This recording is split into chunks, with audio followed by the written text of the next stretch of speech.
823. Hello. Welcome to another edition of the Living Large Theater podcast. I'm Billy Santiago, along with my good friend of 35 years, Gary Rodriguez, super producer, Noe Ayala. You can get a hold of us at livinglargetheater@gmail.com. We're available on Spotify, iTunes, Google Play, Amazon Prime, and also the iHeart Podcast Network. If you want to be a sponsor of this fine show, you can call our producer, Noe, before 10 p.m., okay? 956-451-1633.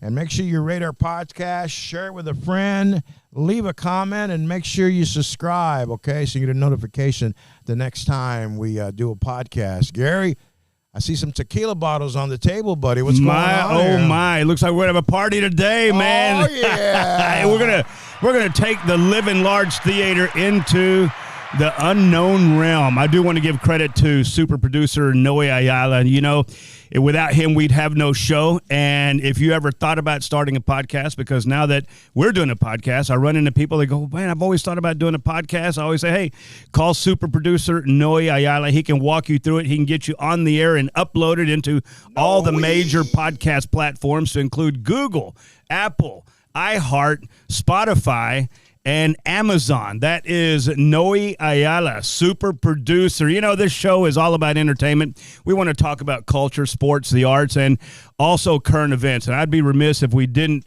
push forward without some sort of mention on what's happening in Israel right now. We want to be fun. We want to be entertaining. But at the same time, we have to make a stand here. And I want you to know we stand with Israel. I stand with Israel. Solidarity. What happened in Israel Saturday morning was inexcusable. The atrocities that are being perpetrated on the Israeli people at that day and thereafter has been just something that has been horrific.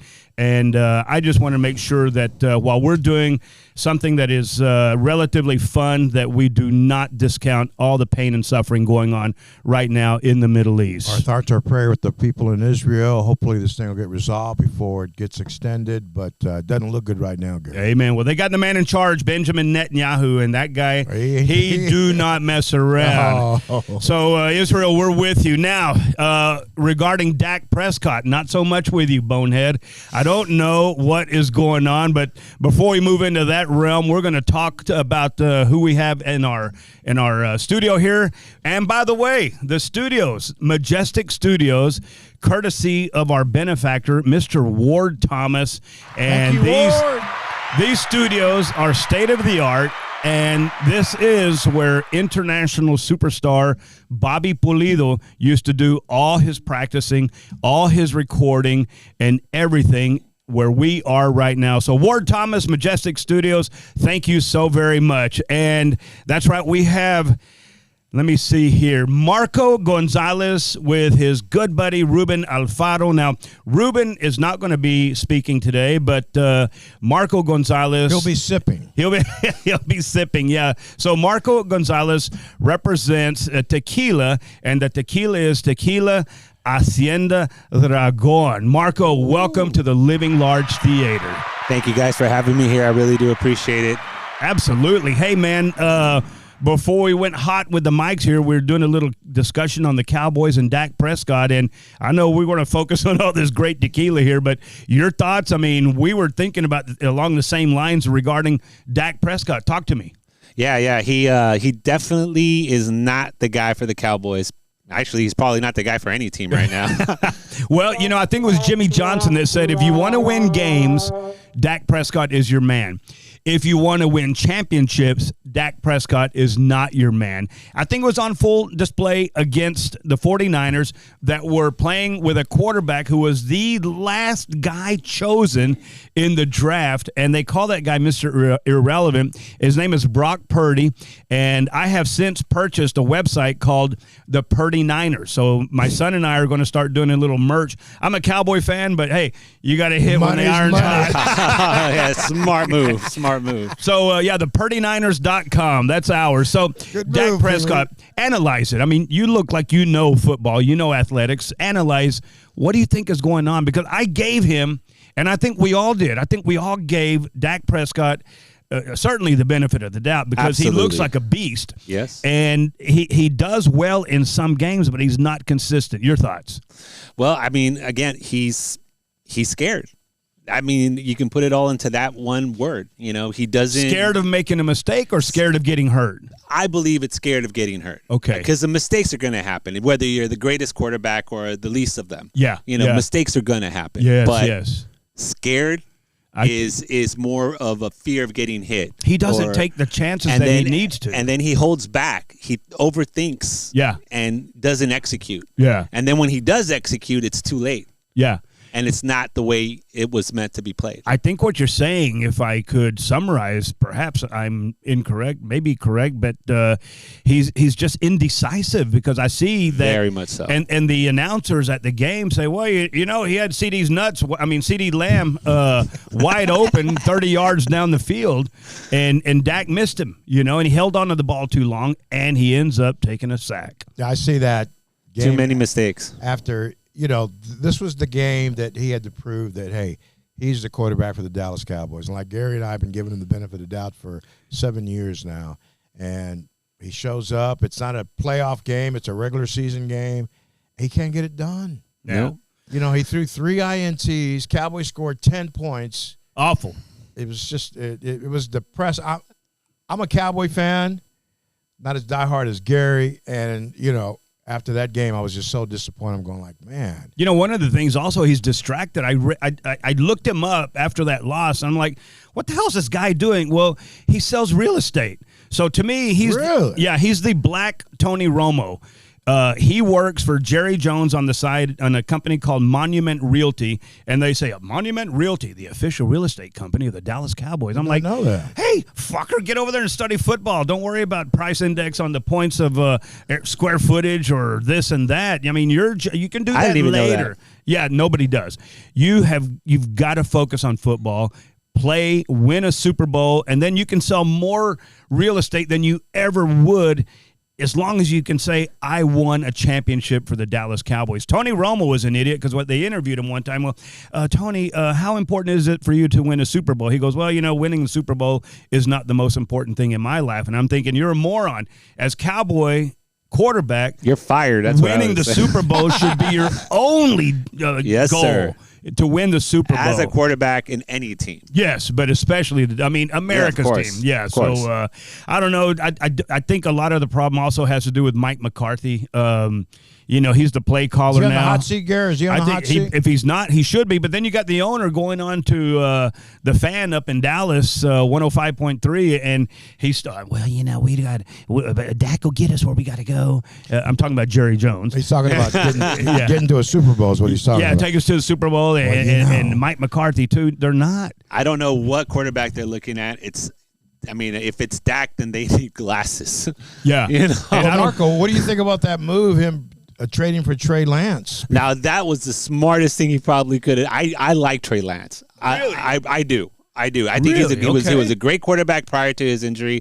I think he's still got a lot of juice. I would rather see Trey Lance in the back. So if the season kind of goes, I think we will for the Cowboys. You know, they don't have a chance to make the playoffs. Now, do they jump Trey over Cooper, or do we just? We've seen Cooper play last year. You know, the year before. He was like 4-1 last year, wasn't he? When Dak was out. I think he's a great quarterback. I think we try Cooper. Yeah. But he's not the future. No. The future has got to be Trey Lance. And the Cowboys have to decide if they're going to pay Dak any more money, because he's in his last year of his contract. Nope. He's making like 45 million Mongolians. Go sell real estate. Yeah, exactly. Go sell the real estate. He ain't worth 45 million. No, he's not. And put on your business card, I never won a Super Bowl. Yeah. Okay, guys. So here we go. Monday Night Football. It's the Cowboys playing Chargers at the Chargers. Yeah, as the governor would say, Chargers. So you think they got a chance on Monday night? We got a chance. I mean, we had a chance against the 49ers. Yeah, in my opinion. You know, but the San Diego defense is not as good as the we had a great chance against the Cardinals. Yeah, we did. That didn't happen. Yeah. No. So I mean, right now I'm not. You know, any bets I'm taking, it's going to be, you know, not on the Cowboy game. Yeah. Okay. Yeah, especially on any kind of a spread. Yeah. Oh, my goodness. No, my gosh.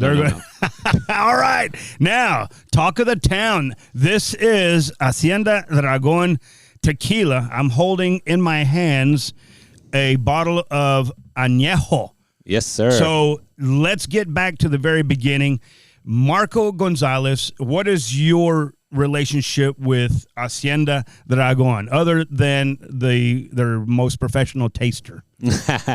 Well, I am part owner of the brand, the label. Oh wow! Congratulations. Thank you. Hacienda Dragon was it was meant to be a project between friends.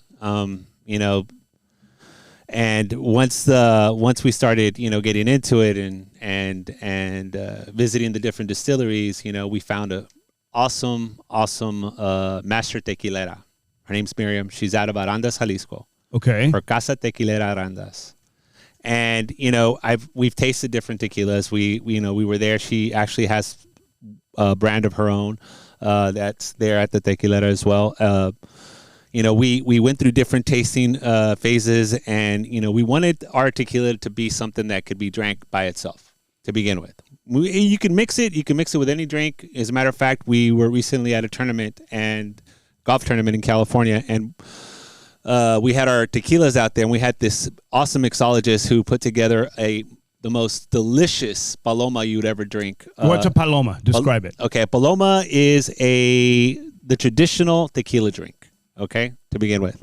So the paloma, you have squirt, you have mineral water, you have lime juice, a little bit of toronja if you have it, and then you rim the rim with some tajin, right? Okay.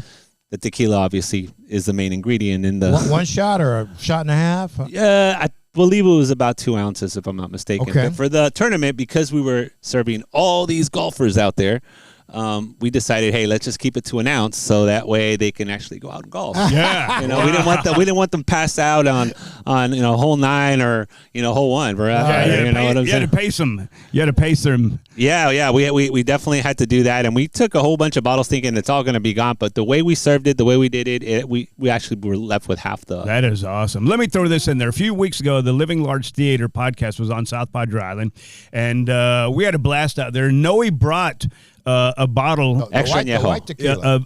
Of tequila, the añejo. Extra añejo. Oh, extra añejo, yes. And we took a sip, and we never saw the bottle again. So that's because Noe hit it. Nope.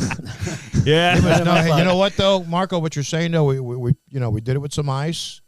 We sat there in our hotel room sipping it. It was really smooth. Good cigar. It's a good after drink. I look at extra añejo as I want to say bourbon, maybe something that you want to drink after you had a good meal and you want to light up a cigar or a cigarette or just drink it by itself. The idea is it's a dessert drink. Yeah. To me, extra añejo is. It's actually won some awards over in Germany at the Tequila Festival out there. Oh, too. nice. Wow. So yeah. So what's the background on tequila?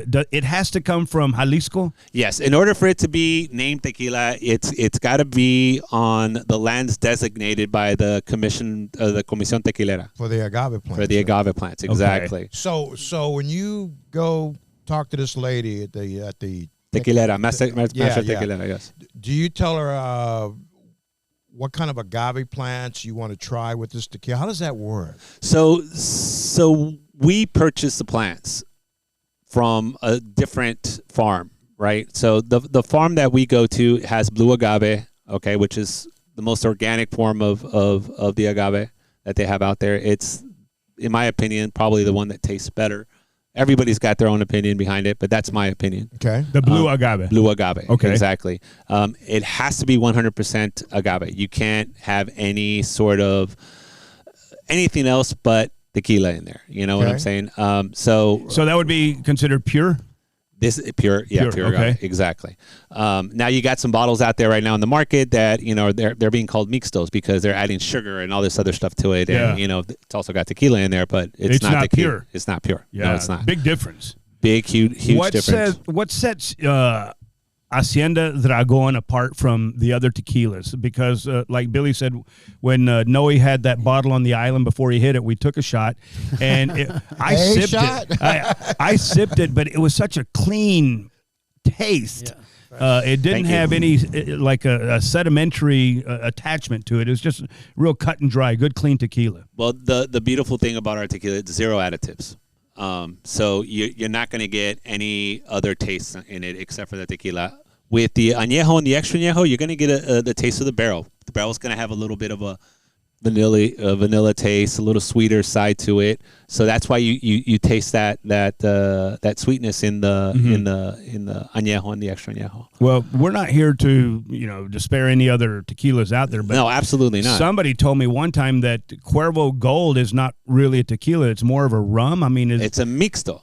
That in itself is a mixto, and that's really? an old one, right? Yeah, but I mean, Cuervo can do that. Look, Cuervo, we're talking about a company that's been around for I just drank years. They're grandfathered in. Yeah, they're grandfathered in basically. And I've been out to their distillery. They take you out on a tour. You go around there. Right. It's really nice. It's really awesome the way they distill their tequila. They unfortunately, that one distillery where they take you to does not mass produce anything. Okay, that's just for the people that want to go and check out the tour. Yeah, okay. The actual distillery for that thing is somewhere else, and they're mass producing it. Just like anybody else that's out there selling, you got, all these, movie stars and musicians who would say, "Oh, I've got a tequila. But that's everywhere now. They're all being mass produced, right? I mean, and they're just putting their name on it. Exactly. Yeah. So at the end of the day, do you really have somebody going out there and saying, "Hey, yeah, I'm going to taste this tequila. I'm going to make sure this is what I want the public to drink. This is what I want the public to taste." No, I don't think they're doing it, but they do. They do have a good name. And I'm not saying that they're bad tequilas. I'm just saying that I don't think the same effort is put into, Terramana as Hacienda Dragon or as Magenta. You know what I'm saying? Magenta is also a very, very good tequila. So Hacienda Dragon Tequila is more of a craft. I mean, you're actually it's more of it's what you would call like the craft beer scene. Yeah, it's taking a lot of talent. It's taking the right ingredients, the time, the patience to mix it or not mix it, but create it, craft it, and bottle it. How are y'all distributing it? Well, right now we have just started distributing in California, okay, because we've sponsored so many events out there, and the public was like, "Well, how are we going to buy it? Well, we have tequila, 88 Spirits out of Ontario, California, doing distribution in California, and we have another distributor out in Georgia that's doing distribution on the East Coast side of it, including Florida. And Texas, Texas is a little bit harder of a scene to get into. We just got a shipper's license in, so we're going to be shipping into Texas. The distributor scene, it's kind of cornered. You got maybe a few distributors you can see, and they're so big that you've got to go through this person to get to the next person to get to the next person. So what do they do though? Okay, so when you go to the distributor, what's the process you have to go through? How do they determine? Oh man, this is really good tequila. We want to distribute. Well, obviously, I want them to taste it because if you're going to be selling our tequila, I want to get your opinion on it. Hey, look, this tastes great, or you know what? Nah, I don't like this. And I've gotten people tell me, hey, you know what? I don't like the extra añejo or the añejo. Really? That they go for the reposado and the blanco because that's their taste buds. Yeah. Everybody's got different taste buds, and I'm okay with that. I mean, that's why we got 4 different ones. Going on what you just said, there's 4 of them here, 4 bottles here. What are they, and how do they differ from each other? Okay, so Blanco is probably that's what we tasted, right? The white one. No. You guys went for the extra añejo, the top tier bottle. Yeah. Okay. Yeah. So like for example with Blanco, it's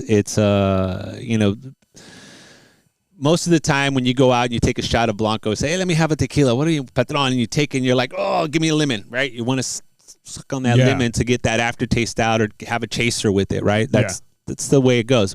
When I drink Blanco with this Blanco, I don't look for a chaser.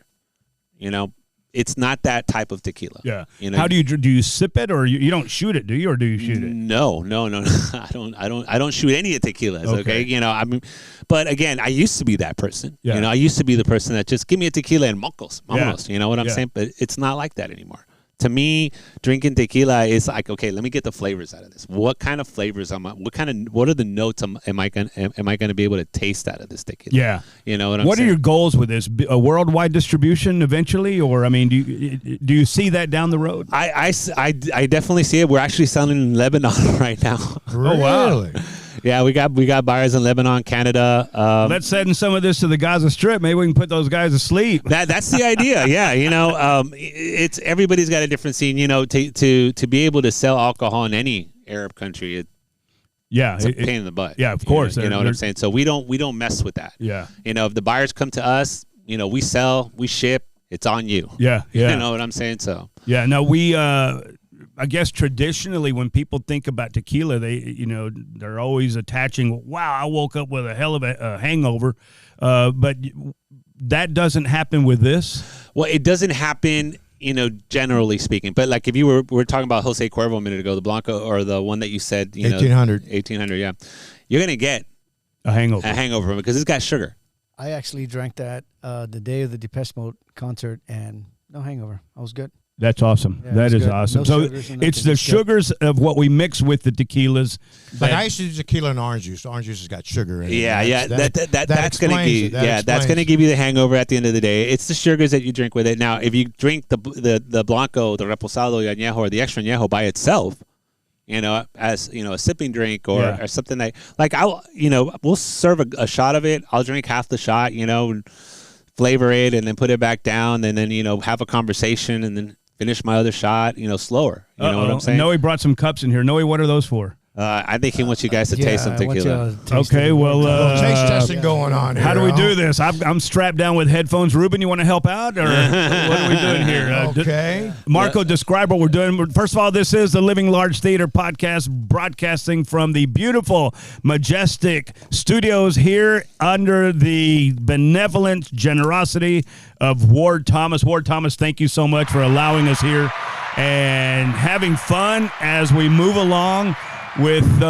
Marco Gonzalez representing Hacienda Dragon Tequila. I got to drive, man, but hey, our podcast is available on Spotify, iTunes, Google Play, Amazon Prime, iHeart Podcast Network. Our super producer and Ayala is also our sales rep. So if you want to be sponsored of this fine show, you can reach out to him at 956-451-1633. There you go. And, we also want to give a little recognition to our sponsor, Air Express Air Conditioning Services, if you need them, and Hennessy Toyota in Tampa, Florida. Wow, this is absolutely beautiful. It looks like water. It looks like water. Very clean. That's the clearness of the tequila. This is pure tequila, guys. Nothing. It's not stored or put away or anything like that. So when you get the tequila out of the distillery, we have Mr. Ward Thomas here. Let him step up and grab that, and we're gonna. Now he knows tequila, so. Are you a tequila connoisseur, Ward? Come on over here, man. Come on over here. Come on over here. Come on over here, Ward. There you go. So this. There you go. Step up, Ward. Step up. There you go. So have a seat there. Awesome, man. Wow. All I have to say is wow. There we go. Okay, let's. What are we doing here? No. Well, I'm drinking this slow. So I mean, you the first thing you want to do when you're drinking it to get the flavor out of it, to get the real good taste out of it. You want to take a good smell from it. You want to get those airways opened up. You want to put your mouth in there, just sort of like sip it, but without actually sipping it. You know what I'm saying? Golly. Exactly. You don't want to sip the tequila. You just want to get that. And once you get that, you're going to get that, the shit's going to hit the fan feeling right back here, right? Wow. So now you take a little sip and you swish it around your mouth and you blow it out. Blow the air out. And you're going to get all those notes that I'm talking about. Oh, wow. You know what I'm saying? It's a different. Yeah, it is. Yeah. Billy's already on the floor. Yeah. Are we going to the beach after this or what? Go ahead, Ward. What are your thoughts? Excellent. Yeah? Excellent. It is. It's really smooth. It's clean. And you're right, Marco. As there's two ways of drinking things. One's just to drink it, and the other one's to appreciate it. Yeah. And I think this is something that you should appreciate as you're drinking it. And like I said, on the island, Noe opened that bottle for 15 seconds. 15 seconds, man. That's it. And he went through half of it, I bet, huh? And then I was complaining about the drops on it. It's like, you got to drink all of it. Here we go. All right. Okay. No, Billy, I'm not going to. There we go. Saludos. Yeah, do that, Ward. Go ahead. All right, ready? Yes, sir. 1, 2, 3, saludos, gentlemen. All right. Here we go. No lime or salt needed. No, None. And Ward, that's what Marco was saying earlier. You can get it, in the bar. Oh, let me have a lime with that to chase it down and some salt. Yeah, when people say that, when they drink the tequila and I see them doing that, I'm like, okay, maybe it doesn't taste as great because you want to kill the taste right away. You know what I'm saying? You want to kill that flavor. And if you're drinking a really good tequila, guys, you don't want to kill the flavor. You want to get the taste. You know, like this is going to have that burnt agave in it. Yeah. Have you guys ever had that agave syrup? I have, yeah. Okay. It's like the sweetener. Sweetener, exactly. So it's already got a sweetness to it. You know what I'm saying? We don't have to add, anything to kill the flavor. We want that agave taste because, I mean, if, Ward over here is a tequila connoisseur, he wants to taste those notes. Yeah. He wants to be able to say, okay, Let me bring Ward in on this. Ward spends a lot of time in Mexico. Do you do any kind of tequila touring down there? When you're in Mexico proper? The tequila tours over near Cozumel and Cancun are all kind of tourist things. Yeah. You're not really looking at a tequila factory like you are in Jalisco. I got you. Have you been that way to Jalisco yet or not yet? Not on a tequila tour. Not on. Okay, good deal. Well, I'll invite all you guys out to the distillery out there. I think it's a great opportunity for you guys to do a show from out there, probably. Oh, that'd be perfect, man. You know what I'm saying? We'd have to take Ward. He's a tequila connoisseur. I don't see it happening without him. My bags are packed. We go tomorrow or what? Hey, I want to thank We Ward gotta wait Thomas for Ruben to get his passport, and then we'll go. being a good sport and coming on with us. Ward, thank you so much, man. This is a rare treat that we actually have our benefactor here with us. And we have a gift for you right there. That is, Perfect. There you go, man. That is yours. Awesome. Describe what we just gave him, Marco. That's one of our golf hats. This is stuff we're using to promote our tequila out on golf events right now. That is beautiful. That's a great place to promote. Yeah. That's exactly where we want to be. Actually, we looked at the different ways to be able to promote this, and we had a great opportunity with Raza Golf, who's another big brand, Hispanic brand out of California, and they ended up inviting us out there. We sponsored their part of their tournament, and it just turned out to be great. Ruben was out there. We ended up playing 18 holes. We ended up 8th place, which is not bad for us. You know what I'd say? There you go. A bottle of tequila, that's right. And we got good reviews, but I mean, at the end of the day, when you're giving away tequila, everybody's gonna love it, no matter what, right? Yeah. So it for us right now, we got it with Saboba Casino at their golf course. We're gonna also have it at Pachanga Casino at their PGA. Both courses have PGA golf course. Yeah, beautiful courses. So to us, those are the places we want to be. Now, you have the 4 bottles here. Couple of them kind of look the same, but they're obviously different. They are. What are the differences? And I guess when I go to the store, if they're available, why would I want one over the other? I think we were getting on this a while ago when I rudely interrupted you. I'm good at that shit. No, you're totally fine, man. So reposado, blanco comes out from the distillery straight into the bottle. That's what you get. Okay, the clear taste, the clear visual effect of the tequila. Reposado, obviously, it's reposed a little bit more. I think it's like something like 3 months or something like that. Hey, Marco, really quick. I don't mean to interrupt you, but I just did. The one that I have, it's extra añejo. Okay, that one. Do you chill it, or do you have to? Can you chill it, or just no?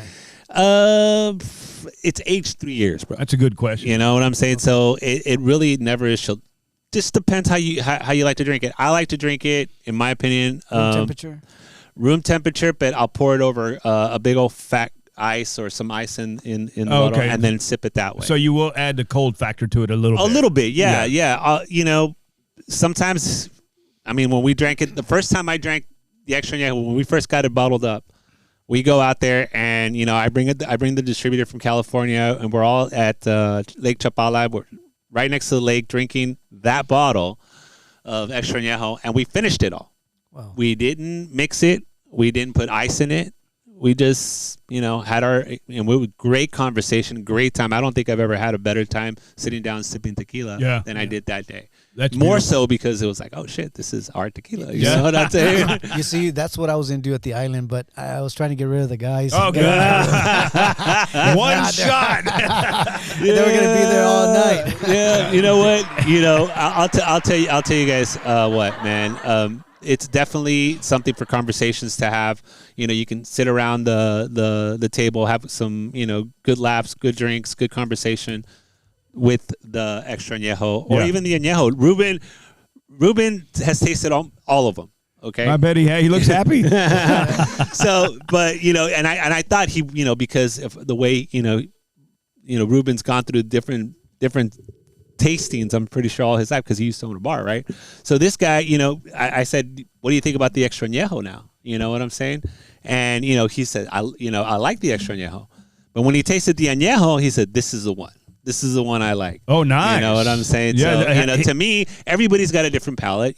Again, that's a great endorsement when you get somebody who's had a bar and has probably had every tequila available, and he says, hey, to me, this one's the best. That's pretty good. Step up, Ruben. Give me your comments and your observations. Well, I was in the bar and grill business for 30 years, and when I started tasting that and I compared them, it was just the better taste to me, the smoother. And like he said, we were there around the table. We drank most of it that night, and I woke up clear-headed, no hangover, no fog, nothing. That is beautiful. That is beautiful. That's quite a testimony there, man. Ward, your thoughts again? You enjoyed it? Oh, this is the best show ever. Yeah. There you go. Hey, okay, let's talk about price point now. So if we went somewhere and they did have these on the shelf, what are we looking at? So after going through the distributor, because they're going to add their take on it, you're probably going to see this bottle anywhere between $38 to $40, the Blanco. Wow, that ain't bad. No. The Reposado, you're probably going to see it anywhere between $46 to $49. Yeah. Now the Añejo one, that one you probably see about $60 or more. Okay. Extra Añejo, guys, this is distilled 3 years. To me, the way she made this, I mean, she's just a master. Yeah, and if you look at that bottle, the bottom of the glass is thicker. So if you go stand next to the light, and you see that, you'll see the different, the way it illuminates differently from the other bottles. Yeah, it looks almost clear on the bottom. Yeah, that's a good product right there. That one retail probably $130, $140. Oh God! Why didn't we open that one? Wait, hang on, Marco. I seen it for $175 online. This one? Yeah. Well, I'm pretty sure everybody puts it. Yeah, everybody adds their own tax. Everybody adds their own tax. How hard would it be for you to get this stuff in Costco? Or not Costco, but the that little liquor store they have next to Costco, which is really not Costco. Theirs, yeah. I mean, it's really not that hard. The problem with Texas is you got to go through the distributors, no matter what. California, you go to California, and this is why I see it a little bit easier in the state of California because, there's distributors everywhere. Okay, you don't have Specs controlling the scene or Southern Comfort control or Southern Glaciers controlling the scene or LNF controlling the scene. You see. I mean, every state's different. Again, it's just, it's just the way the states are set up with their ABC laws. And Texas is, I mean, you have a handful of good distributors here. Yeah. You don't have that many. And then the ones you do have that are small mom and pops distributors, they're distributing their own stuff. They don't want to take anybody else's stuff. They just want to concentrate on their stuff to put their stuff in the market. And that's totally understandable. Yeah, no, I mean, no one's knocking anybody for it. Texas probably has more restrictions regarding this than a California. Yeah. California is a blue state. You know what I mean? They don't even. Yeah. Shit, everybody smokes marijuana on the street over there. Oh my! Can't do that shit. Try here. going to Vegas, man. You can't walk anywhere without getting high. Yeah, now. in the casino now too. You can't do anything. Yeah, it's crazy. It's crazy. So we're talking with Marco Gonzalez. He is one of the owners of Hacienda Dragon Tequila. He brought 4 bottles. Of course, we opened the least expensive of them, but you want to try the most expensive? I'm kidding. No, I'm kidding. Have you? Yeah. I think Ward wants to. I think Ward's saying if we could, yeah. I mean, I don't know. I mean, just I think for us to get a well-rounded perspective of all these tequilas, I think I love it already. This is the Living Large Theater podcast. Now these guys have tasted it, but they're going to get a taste now too. But I want you to tell them what you feel about it, Ward. All right, Noe, where did you find that one online? Do you remember? I'm not sure. I had a customer that was talking about Don't tequila. confuse us though with Casa Dragones. No. Okay, because Casa Dragones is a different beast. This customer This is Hacienda Dragon, and this is yours. No, actually, I showed her the picture of it, and she went off and did that and looked for it, and it was $175. It was in Mexico. Yeah, and a website. Okay, so since you brought up Casa Dragon, are they friends of y'all's? I mean, do y'all know them? No, I don't. I think my partner knows of them, but not something that. Okay, I don't know them. No, yeah, I don't know them. So we want to make it clear. I tasted their tequila recently at a restaurant here locally in McAllen, and I can tell you right off the bat that big difference. Yeah, not the same. I did not like it. Was Blanco it was a Blanco. Yeah, and it was way too harsh for me. I didn't some people call me a baby when it comes to drinking tequila because I like the smooth stuff. I don't like the harshness. You could call you a baby. I'd call you passionate about it. I mean, that's you either care or you don't. Now, let me ask you this. Notwithstanding all the regulations on getting this stuff on tables in Texas, is there a way that a restaurant in Texas could get it? Would they have to ship it in from California or what? No. So in Texas, with the comment you made about the regulations, in Texas you have to go through a Texas distributor. Okay. You can't just go and say, "Hey, California, send me some." I got you. It's impossible. So for restaurants to get it, they would have to go to their distributor and say, "Hey, you know what? Ask for this. I want to have Hacienda Dragon in my restaurant." Oh, okay. And that would put the onus on the distributor to get it. Say Larry Delgado, who's got 3 restaurants here, if he wanted it, he could do what you just said. Find the distributor, tell them you want Hacienda Dragon Tequila. All right, that's good. Yeah, I actually seen Larry Delgado on TV too, man. Yeah, we had him on the podcast. Yeah, you did too. Yeah, he was here. He's very impressive. I go to all his restaurants because the guy can cook, man. Oh, yeah. That guy can cook. Big time. And he's got the best way to bring out the flavors.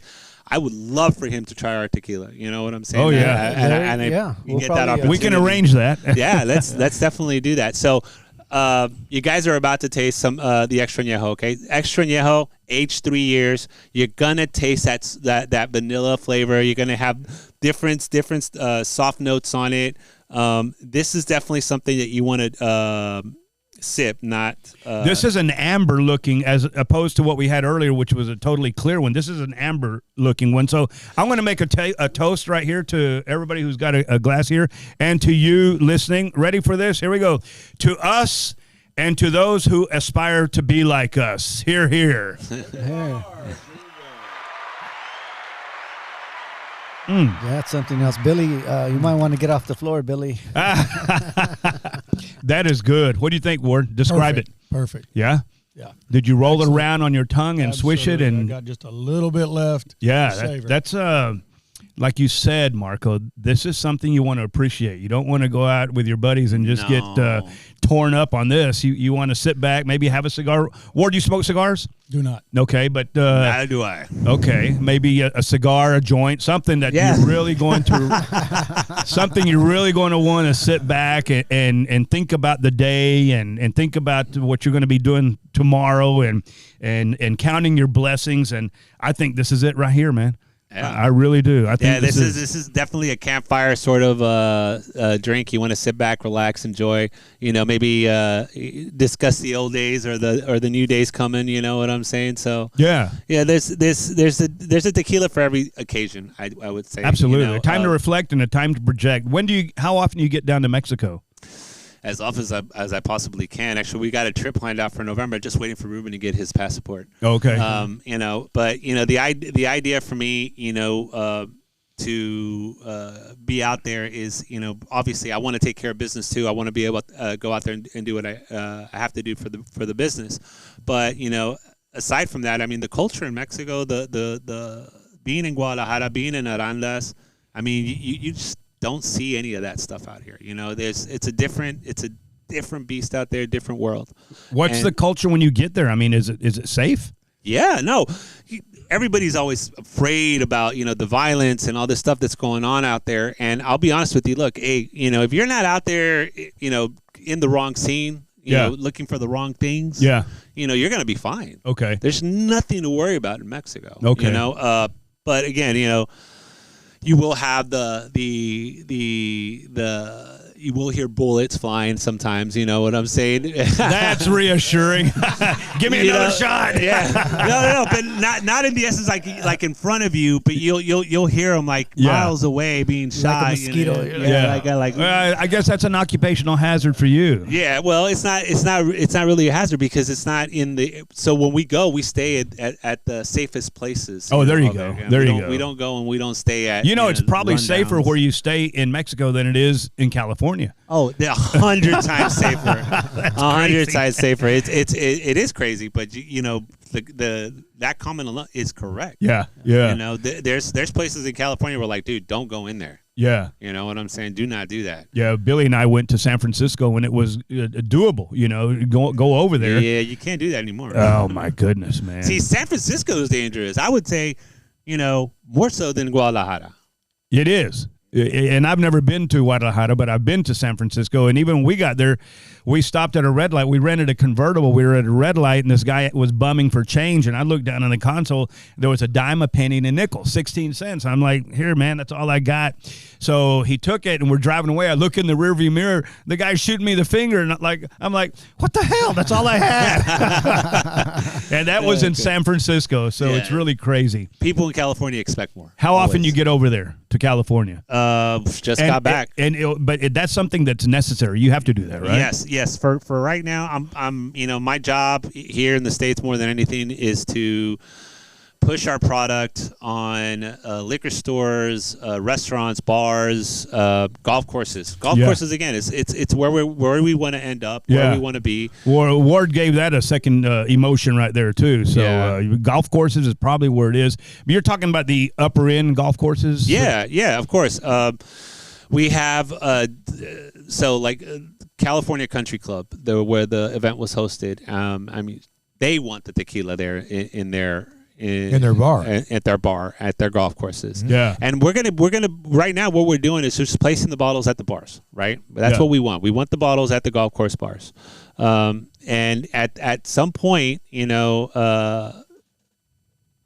go out there and do a little bit of a tasting for the players out there, the people that are going into the bar. Take that bartender that was pretty good, that did some really good mixed drinks for us, and just have her do different types of mixed drinks for each one. Yeah, it's kind of like back in the radio business. The Billy, the radio promoter or the radio representative would come down here and we'd take him out. He'd pay, but we'd take him out. Yeah, they got from the record label. Yeah.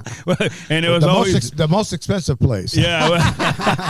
Here we go, Santa Fe. How about a steak? Oh wow, Santa Fe, huh? Hey, that's awesome, man. So, Nick, what's on the agenda now for Hacienda Dragon Tequila? Other than trying to get it in there, are you going to come out with any more products, or are you going to settle on these for a while? Well, right now is the idea is that we got to push this out into the stores, and that's what we're doing. We're having very good success over in California right now. You talked about how can we get this tequila over here in Texas as an individual. You can get this tequila over here in Texas. Yeah. Tequila, or what's it called? Old Town Tequila in San Diego. It's a big liquor store. They ship all over the United States. Okay. They have a website? They have a website. What is it? Go ahead. OldTownTequila.com. Now, do you have a website? Yes, we do. We have HaciendaDragon.com. HaciendaDragon.com. And if somebody wants to buy tequila they can do it on your website as well? Well, they would have to go through because our website's not a alcohol. Your website is a promotional website, not necessarily a functioning here by this website. And we have one listener in Spain. If somebody in Spain, three. I'm sorry. Yes, 3. Yeah, we have 3 listeners in Spain. Cutting me short there, Billy. I can't wait to get into Spain. So if they're ready for it, I'll send it to them. You know, we can ship from Mexico to them. It's you know what? I'll go over there for you. There you go. Yeah, no, Spain. I'll move over there. I've actually been to Spain, man. It's phenomenal. Food is great. Beautiful, man. Hey, give us as we wind up the Living Large Theater podcast with Marco Gonzalez and Ruben Alfaro representing Hacienda Dragon Tequila. Give us an out on our listeners to get them to at least start looking for this and suggesting and requesting. Go ahead. Give me 30 seconds of your best pitch. If you want to be able to buy the tequila, get on oldtowntequila.com. I guarantee you won't regret it. Every one of our tequilas was tasted and approved and bottled all by us. You're going to enjoy it. You don't need to mix it, but if you want to mix it, you can. Añejo goes great with Paloma, by the way. And, you know, our bottles are unique. They're not something that, you can find anywhere, but definitely something that you want to get in there and taste. Absolutely. Right. Thanks for coming, man. Thank you for having us. Appreciate you. All right. Living Large Theater Podcast. You can communicate with us at livinglargetheater@gmail.com. We're available on Spotify, iTunes, Google Play, Amazon Prime, the iHeart Podcast Network. Want to become a sponsor of this fine show? Give our super producer Noe a call, 956-451-1633, please, before 10 o'clock. And leave a message. Yes. Make sure you rate our podcast, share with a friend, leave us a comment, and make sure you subscribe so you get notifications on the next time we have a podcast. And you keep living large. That's you know right. Why? Because we'll be living large right here on the Living Large Theater Podcast. Until the next time, take care.